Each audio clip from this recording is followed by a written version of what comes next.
So now comes the sun. तो अभी हमने प्रीवियसली अभी मैंने आपको समझाया it's the sun and it's 9 planets are called the solar system. तो अभी हम पहले सन के बारे में पढ़ेंगे। The sun is in the centre of the solar system. अगर हम डायग्राम में ऊपर देखेंगे तो सन जो है वो बीच में आपको दिखता है, सेंटर में आपको दिख रहा होगा, ठीक है। तो it is in the centre of the solar system, family के बीच में है ये। It is a huge and made up of extremely hot gases, बहुत बड़ा साइज में, और किसका बना हुआ है, एक्सट्रीमली हॉट गैसेस, गर्म गैसेस का। It provides the pulling force that binds the solar system. इतने गैसेस है इसमें जिसकी वजह से, उसकी हॉटनेस की वजह से, उसकी गैसेस की वजह से जितनी भी इर्द गिर्द में हमने इसका सिस्टम पढ़ा, प्लैनेट्स पढ़े जो इसके इर्द गिर्द में, वो उनको उन गैसेस की वजह से, उस फोर्स की वजह से उनको आपस में क्या कर रहा है, खींच रहा है अपनी तरफ, अट्रैक्शन कर रहा है अपनी तरफ, पुल कर रहा है अपनी तरफ। समझ आ रहा है आपको? जैसे अर्थ तो किसी के ऊपर खड़ा नहीं है, ये किसी चीज़ के ऊपर है ना, तो ये मून किसी के ऊपर खड़ा नहीं है, इसी सन किसी के ऊपर खड़ा नहीं है। ये कैसे एक दूसरे के साथ, मतलब ये कैसे हम बीच में खड़े हैं? आपको कभी क्वेश्चन तो आता होगा ना, हम क्यों नहीं गिर रहे हैं अर्थ से नीचे? आता ना कभी हमको भी दिमाग में। तो ये कैसे, ये गैसेस की वजह से इनमें जो ये अट्रैक्शन है, हम आपस में क्या कर रहे हैं, पुल एक दूसरे को कर रहे हैं, खींच रहे हैं उस अट्रैक्शन से, उन गैसेस की वजह से, ठीक है बेटा। सो सन में इतने सारे गैसेस है, इतना सारा हीट है उन गैसेस की वजह से, जिसकी वजह से ये आपस में क्या कर रहे हैं, ये पुल कर रहे हैं, जिसकी वजह से ये खड़े हैं समझो आपस में, ठीक है। The sun is the ultimate source of heat and light for the solar system. तो जितना भी सोलर सिस्टम हमने भी पढ़ा, वो सोलर सिस्टम किसको कहते हैं, तो सन ही इसमें एक अल्टीमेट सोर्स है। सन ही एक ऐसा सोर्स है जहाँ से इनको हीट एंड लाइट मिलती है। But that ट्रेमेंडस heat is not felt so much by us because despite being our nearest star, it is so away from us। तो इतना हीट होने की वजह से सन की रे जो वो हमारे ऊपर डायरेक्टली नहीं पड़ती है, because the sun is very very very far away from us. अगर सन की रेज डायरेक्ट अर्थ के ऊपर पड़ेंगी, हम मेल्ट हो जाएंगे, मेल्ट लोग ह्यूमन जो पॉपुलेशन है वो हम पिघल जाएंगे।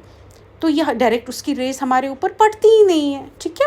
The sun is about 150 million kilometre away from the earth. Very important, यहाँ पे आपको शॉर्ट टाइप क्वेश्चन आ सकता है, कितनी डिस्टेंस है सन की अवे फ्रॉम अर्थ से? That is 150 million kilometre away from the अर्थ। आप अपने हाथ में पेंसिल लिया कीजिए और उस टाइम मार्क किया कीजिए जहाँ जहाँ मैं बोल रही हूँ कि यहाँ पे क्वेश्चन आपका यहाँ पे पुट हो सकता है। दैट्स वेरी इंपॉर्टेंट, ठीक है। Now comes the planets. जितने भी अर्थ के, sun is the centre of the solar system, तो इसके इर्द गिर्द में जितने भी एट प्लैनेट्स हैं वो हम देखेंगे कौन कौन से। There are 8 planets in our solar system. 8 planet होते हैं। In order to their distance from the sun से इनकी कितनी डिस्टेंस है, सन के बाद कौन सा वाला आता है प्लैनेट, फिर उसके बाद कौन सेकेंड नंबर पे कौन है, थर्ड पे कौन है, that we are going to read. So first is sun के बाद कौन सा प्लैनेट आता है हमारा, मर्क्यूरी, ठीक है। Now comes Venus, Earth, Mars, Jupiter, Saturn, Uranus and Neptune, ठीक है। इनमें एक जैसे हमारा फॉर्मूला नहीं होता मैथ्स में, इनको रिमेंबर करने के लिए, याद रखने के लिए, तो वो यहाँ पे लिखा है। An easy way to memorise the name of the planet in order their distance from the sun is my very efficient mother just served us nuts. तो Mercury, Venus, Earth, Mars, Jupiter, Saturn, Uranus, Neptune जो red में लिखा गया है यहाँ पे, और इसमें वो आपके बन जाएंगे प्लैनेट्स, ठीक है। All the eight planets of the solar system move around. ये जितने भी 8 प्लैनेट्स होते हैं ये सारे सन के अराउंड में एक फिक्स्ड पाथ पे क्या करते रहते हैं, रिवॉल्व करते रहते हैं, घूमते रहते हैं एक फिक्स्ड पाथ पे, ठीक है। These paths are elongated, they are called orbits. तभी उनको क्या कहते हैं, ऑर्बिट कहते हैं, because they move on their own fixed path. ये नहीं कि आज मरकुरी किसी जगह पे है, कल और किसी जगह पे वीनस होगा, फिर जुपिटर, नहीं, अपने ही पाथ पे है, अपने ही रिबन पे ये घूमते रहते हैं, जिसको हम ऑर्बिट कहते हैं। सो अगर पूछा जाएगा, यहाँ पे इंपॉर्टेंट है ऑर्बिट किसको कहते हैं, सेकेंड क्वेश्चन आ सकता है। नियरेस्ट जो सन के हैं दैट इज़ द मर्क्यूरी, देखो अगर आप ऊपर डायग्राम में देखेंगे ना, ऊपर सन है, सन के बाद क्या यहाँ पे दिखाया गया है, Mercury. So Mercury is the nearest to the sun, very important. It takes only about 88 days to complete one round along its orbit. 88 days लगते हैं इसको पूरा अपना ऑर्बिट, पूरा ऑर्बिट में. अब ये जो पूरा चक्र है इसका फिक्स्ड पाथ जो है इसको 88 days लगते हैं. Venus is considered the earth's twin because its size and shape are very much similar to that of the earth. Venus को इसका ट्विन, अर्थ का ट्विन माना जाता है. ट्विन मीन्स कि समझो अर्थ के बराबर ही ऐसा है, जैसे अर्थ है वैसा वीनस भी है. क्यों? इसका साइज एंड शेप जो है वो सिमिलर टू माना जाता है, किसके बराबर में है, अर्थ के बराबर. ये भी क्वेश्चन आ सकता है, ट्विन शेप में किस प्लैनेट को माना जाता है, आप लिख सकते हैं वीनस में, वीनस. ठीक है. एंड ये भी यहाँ पे पूछा जाएगा नियरेस्ट टू द सन कौन सा, दैट इज मर्क्यूरी. ठीक है बेटा. टिल रिसेंटली अगस्त 2006 की यहाँ पे बात बताई गई है. Plato was also considered a planet. Plato पहले ड्वार्फ प्लैनेट माना जाता था, अब इसको एक प्लूटो को माना जाता है एक प्लैनेट, अब ये भी माना जाता. However in a meeting of the International Astronomical Union a decision was taken that Pluto like other celestial bodies object, sorry Pluto भी एक सेलेशियल बॉडी है. Ceres 2003 UB3 discovered recent past में बी कॉल्ड ड्वार्फ प्लैनेट. लेकिन कई 2023 में ये माना गया कि ये माना गया था कि ये ड्वार्फ प्लैनेट है, इसको हम इसमें इंक्लूड नहीं करेंगे. बट 2006 में माना गया to Pluto was also considered a planet. So the earth, now comes the earth. The earth is the third nearest planet to the sun. Earth is the third nearest planet. Earth जो है वो third nearest planet है sun के. In size it is the fifth large. Size से अगर देखा जाए तो ये क्या है, फिफ्थ लार्जेस्ट प्लैनेट. ठीक है बेटा. नियरेस्ट में ये थर्ड है और साइज में अर्थ क्या है, फिफ्थ है. ठीक है, यहाँ पे मार्क रखिए बेटा. It is slightly flatten at the poles. Poles की अगर हम पोल्स होता मीन्स अगर ऊपर, जैसे आप एक ऑरेंज रखिए अपने हाथ में, ऑरेंज जैसा होता है. ऑरेंज का ऊपर पॉइंट जो होता है पिन पॉइंट, और नीचे जो पिन पॉइंट होता है उसको हम क्या कहेंगे, पोल्स. जैसे हमारे पास ग्लोब होता है, ग्लोब को जब हम रखते हैं ना तो ऊपर का जो डॉट होता है और नीचे का दैट वो पोल्स समझो, इस तरीके का पोल्स. मतलब ये समझाने के लिए मैं आपको बोलते हूँ. यहाँ इन पोल्स पे अर्थ जो है वो क्या है, फ्लैटन है, थोड़ा फ्लैट है. That's why it shape is described as the ग्योर्ड. उस शेप की वजह से पोल्स के पास अर्थ जो है वो फ्लैट है. उस शेप की वजह से अर्थ को किस शेप का बताया गया है, gourd shape. It is a gourd shape. Gourd means an earth like shape.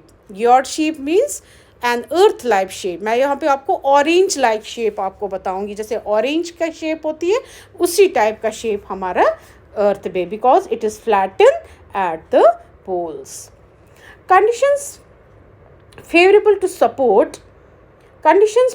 to support life are probably found only on the earth. Earth is the only planet beta. Earth is the only planet where favorable life supporting conditions are available. That means where water, air, जो भी हम मतलब ज़िंदा रखने के लिए हमको जो चाहिए, that is all only available on the earth. That is why the life sustains on earth. That is why life is possible on earth, because the water, the air is present on the earth. So the earth is neither too hot nor too cool. तो अगर अर्थ ही एक ऐसा planet है, न ज़्यादा गर्म है न ज़्यादा कोल्ड है. अगर ज़्यादा ठंड ज़्यादा बढ़ती है तो लोग क्या हो जाएंगे, मर जाते हैं, है ना. बीमारियां बढ़ती है, ज़्यादा गर्मी बढ़े तो बीमारियां होती है, लोग मरने लगते हैं. ठीक है ना. सो ऑप्टिमम टेम्परेचर है, neither too hot not too cold. ठीक है. It has water and air which are very essential for our survival, जिंदा रहने के लिए. The air has life supporting gases like oxygen. Air में क्या होता है, लाइफ सपोर्टिंग गैसेस होते हैं हमारे हवा में, जिसको हम ऑक्सीजन कहते हैं. ऑक्सीजन किसके लिए, हमारी ब्रीदिंग के लिए. प्लांट सर्वाइव करते हैं, एनिमल सर्वाइव करते हैं, ह्यूमन बींग सर्वाइव करता है. Because of these reason the earth is a unique planet on the solar system. ये आपको क्वेश्चन मैंने अभी पीछे देखा नहीं बट मैंने पढ़ाया हुआ है. तो यहाँ पे क्वेश्चन एक आपका अराइज हो सकता है, आ सकता है आपके एग्ज़ाम पे, कि क्या is a why earth is a unique planet in the solar system, तो आप ये लिख सकते हैं ये पॉइंट्स यहाँ पे. The earth is neither too hot nor too cold, it is conditions are favourable to support life. आया समझ आपको? तो ये हमारे that's why life is possible on earth, because air water is present on the earth. From the outer space the earth appears blue. अगर हम ऊपर से हम जाते हैं, ऊपर हम जाएंगे इसमें जैसे स्पेस में जाते हैं हम, या ये वहाँ से उनसे पूछा जाता आप बताइए अर्थ आपको वहाँ से कैसे दिखती है, तो वो क्या बोलते हैं वहाँ, हमें अर्थ पूरी ब्लू ब्लू ब्लू दिखती है. क्यों ऐसा बोलते हैं वो ब्लू दिख रही है? क्योंकि हमारा अर्थ की जो चारों तरफ आउटर स्पेस जो हमारा वहाँ पे अर्थ की वो क्या है, वो ब्लू कलर की दिखती है. Because it's 2/3 surface is covered by water. Because हमारे अर्थ का 2/3 सरफेस जो है वो किससे ढका हुआ है? वाटर से. पानी है उस साइड से, इसलिए इसको ब्लू प्लैनेट भी कहा जाता है. Again question, why earth is called a blue planet? आप क्या लिखेंगे? Because it's 2/3 surface is covered by water, that is why it is called a blue planet. ठीक है बेटा. The moon. Now comes the moon. Our earth has only one satellite. Earth का very important, earth का खाली एक ही satellite है. That is, बताइए, that is moon. Its diameter is only 1/4 that of the earth. It appears so big because it is nearer to our planet. ठीक है. Moon हमको इतना बड़ा दिखता है ना, बहुत बड़ा, सबसे बड़ा दिखता है. क्यों? क्योंकि ये नियरेस्ट प्लैनेट हमारे अर्थ के पास में है, तभी हमको ये बड़ा दिखता है. ठीक है ना. So it appears so big because it is nearest to our planet that other celestial bodies, बाकी सेल्शियस बॉडीज से हमारा अर्थ ही पास में है. That is why it looks bigger. It is about very important 384,400 kilometre away from us. इतना kilometre ये हमारे अर्थ से दूर है moon. Now you can compare the distance of the earth from the sun and that from the moon. आप इसके हिसाब से आप इसका डिस्टेंस लगा सकते हो कि कितना ये अर्थ फ्रॉम द सन और and that from the moon से कितना. The moon moves around the earth in about 27 days. Moon जो है वो रिवॉल्व करती है अर्थ के इर्द गिर्द कितने दिन में? 27 days. It takes exactly the same time वो कंप्लीट करती है, करने में लगाती है एक स्पिन, मानो एक चक्कर 20 है ना.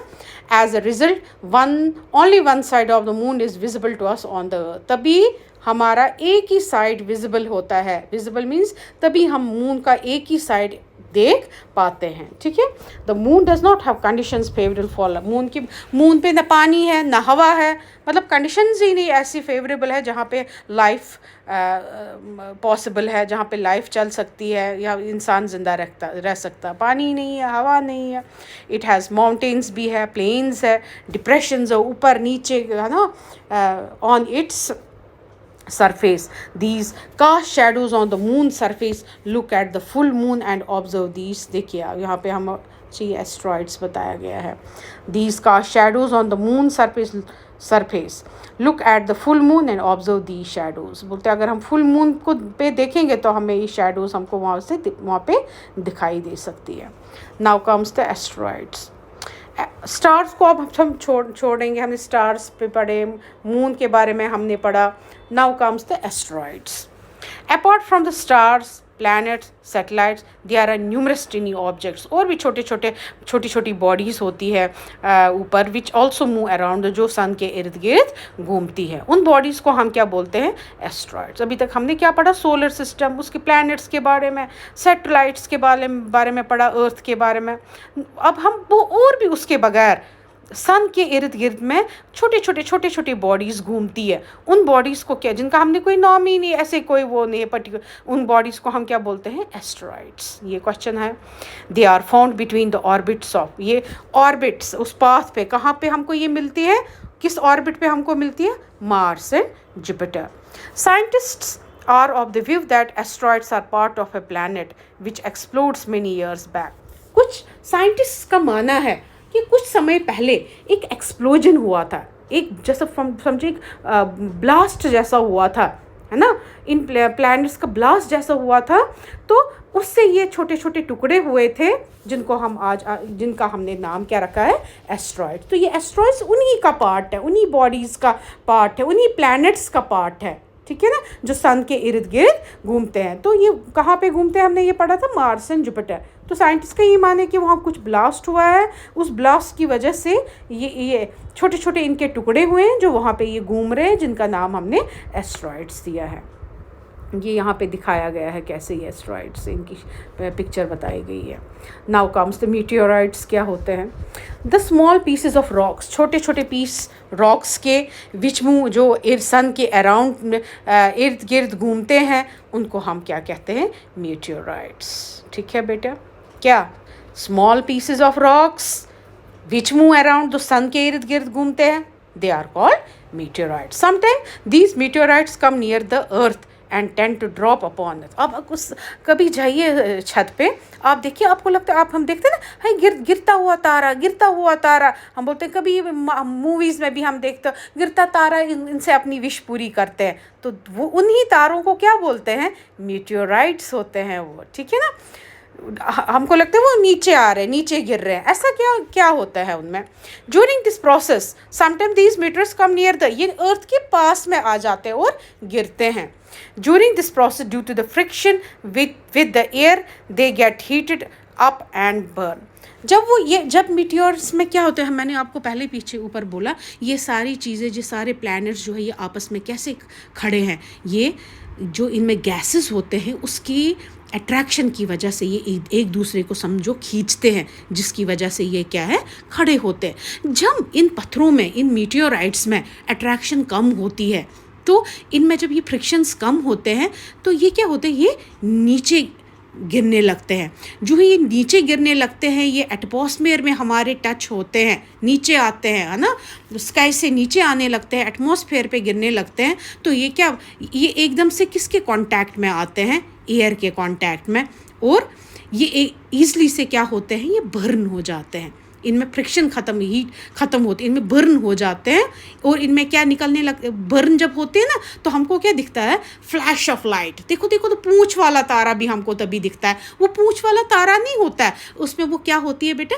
फ्रिक्शंस होती है। अब आगे भी क्लासेस में पढ़ेंगे आप ये, उनमें वो फ्रिक्शन होती है, चिंगारी होती है, जिसकी वजह से हमको वो पूंछ दिखाई देती है। तो वो नीचे गिरूँ, क्योंकि उनमें अट्रैक्शन ख़त्म होता है, वो नीचे गिरते हैं, अर्थ के ऊपर गिरते हैं समटाइम में।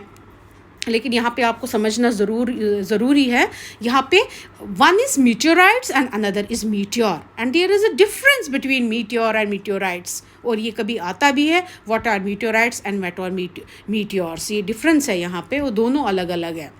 Sometime a meteor without being completely burn, कभी कभार ये जो पत्थर के टुकड़े हैं जिनको मीटियोराइट्स कहते हैं, ये कभी कभार कम्प्लीटली बर्न नहीं होते हैं। जब इनमें फ्रिक्शन वो होता है, ये कम्प्लीटली बर्न नहीं होते हैं, पूरी तरह से जल नहीं जाते। और ये कहाँ पे गिर जाते हैं? अर्थ के ऊपर गिरते हैं। और जब ये गिरते हैं हमारे अर्थ पे, ये बहुत बड़ा होल क्रिएट करते हैं, एक बड़ा, है ना, होल क्रिएट करते हैं, और इनको हम क्या कहते हैं? मीटियोर्स। मीटियोराइट्स क्या होते हैं? मीटियोराइट्स सब डिफरेंट, अलग है। व्हेन मीटियोराइट्स जब ये अर्थ के पास में आते हैं, है ना, फ्रिक्शन विद द एयर के साथ इनकी फ्रिक्शन होने लगती है, बर्न, जलने को, है ना, वो हो जाते हैं। कई जलते ही नहीं है और वही घूमते रहे, कई जल जाते हैं। जो जल जाते हैं और अर्थ के ऊपर गिरते हैं, उनको क्या बोलते हैं? मीटियोर्स। आया समझ? और वो अर्थ के ऊपर एक बहुत बड़ा क्रेटर, एक बहुत बड़ा हॉलो शेप क्रिएट करते, छेद जैसा बड़ा बनाते हैं अर्थ के ऊपर, है ना। तो ये वो, क्योंकि वो क्या होते हैं, विदाउट बिंग कम, वो जले नहीं होते हैं पूरी तरह से, और अर्थ के ऊपर गिरते हैं।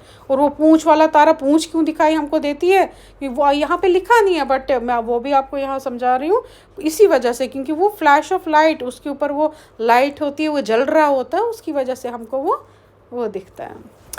सो do you see a whitish broad band like a white glowing path across the sky on a clear starry night. It is a cluster of millions of stars. बोलते आपने कभी देखा वाइटिश कलर का होता है, ब्रॉड बैंड टाइप, जो हम हाथ में बैंड लगाते हैं ना, उसी टाइप का होगा। जी पिक्चर में यहाँ पे दिखाया गया है, वाइट ग्लोइंग पाथ होता है across the sky on A clear starry night में।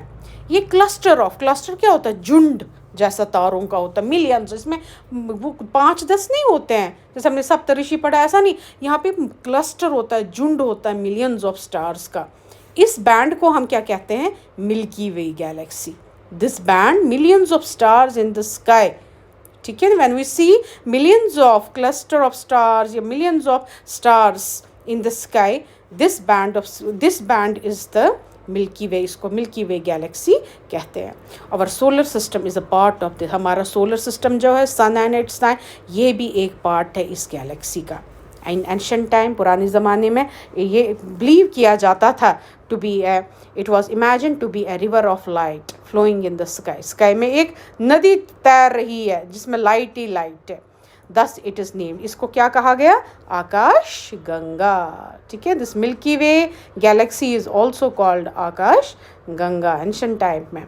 In is a huge system of billions of stars and clouds of, क्या क्या, billions of stars, clouds of dust, जो कभी ब्लास्ट होते हैं वहाँ पे गैसेस की वजह से, है ना, डस्ट उसकी जो निकलती है, तो ये क्या, फिर सारी चीज़ें गैसेस की वजह से क्या करने लगते हैं? चमकने लगते हैं, चमकते हम एक नदी जैसी दिखाई देती है, एक गंगा जैसी दिखाई देती है, जैसे लगता है कि पानी की गंगा वो जो चमक रही है। पानी भी चमकता है ना जब उसके ऊपर लाइट गिरती है, तो तभी हमने इसके आकाश गंगा भी नाम रखा है, ठीक है। There are millions of such galaxy that make the universe. ये एक गैलेक्सी नहीं है बेटा, मिलियंस ऑफ गैलेक्सीज स्काई में, ठीक है, जिसकी इन गैलेक्सीज की वजह से क्या होता है? यूनिवर्स पूरा बना हुआ है। It is difficult to imagine how big the universe is, but it is very difficult. हम इसको, दिस इज़ मतलब दीज आर काउंटलेस, हम इसको काउंट नहीं कर पाएंगे कितने यूनिवर्स है, कितनी गैलेक्सीज है। It is difficult to imagine how big the universe, कितना बड़ा है। Scientist are still trying to find out more and more about it. We are not certain about it size. Scientist अभी भी but find out कर रहे हैं, search कर रहे हैं कि कितना है, कितना बड़ा है, क्या है, कितने हैं, है ना। बट अभी भी हमको इनके साइज़ और इसके बारे में कुछ सर्टन चीज़ें पता नहीं है, कुछ भी है। But we know that all of us, you and I, belong to this. But हमको यही पता है, आप लोग, हम सारे इस यूनिवर्स के एक क्या है, हम बिलोंग करते हैं इसी पे, इसी के पार्ट है, इस पे रहते हैं हम। Now comes the textual question. ये सारे मैंने आपको साथ साथ में बता दिए थे। How does the planet different from A star. अगर आप चाहते हैं तो इनके आंसर्स भी मैं दे सकती हूँ, मतलब रिटन में आपको। वो ये साथ मैंने बोला था, what is meant by solar system, the sun and it's 9 planet, name the planet according to the distance from the sun. Distance sun के बाद क्या आता था? Mercury, Venus, Earth, Mars, Jupiter, है ना, ऐसे लिखना है। सन के बाद कौन सा प्लैनेट, उसके बाद which is the why is earth called the unique planet, क्यों कहा जाता है? क्योंकि it is the only planet where life is, where water air is present, है ना, दैट इज़ वाई। इसको इलेबरेट करके अच्छे से हमको लिखना है। आप अपने कमेंट्स में लिख सकते हैं, जिनको नोट्स चाहिए, जिनको आंसर्स चाहिए इन क्वेश्चंस के, तो आप अपने कमेंट्स में मुझे बता सकते हैं। I will give the notes of these questions also, and also extra questions also, if you want, just comment me and like my video also. Why do we see only one side of the moon always? क्यों हम देख पाते हैं? आप मुझे बताइए। अगर आपको नहीं आंसर देना आएगा तो आप बता सकते हैं मुझे। I will give the answer in written also. What is the universe, कहाँ, किसको कहा? और ये आपके objective types, you just try it, do yourself. if अगर आपको कोई प्रॉब्लम आता है, you just comment me, I will give all the answers. और अभी कोई भी क्वेरी आपकी है, you can comment me. Okay बेटा, thank you, thanks for watching my video.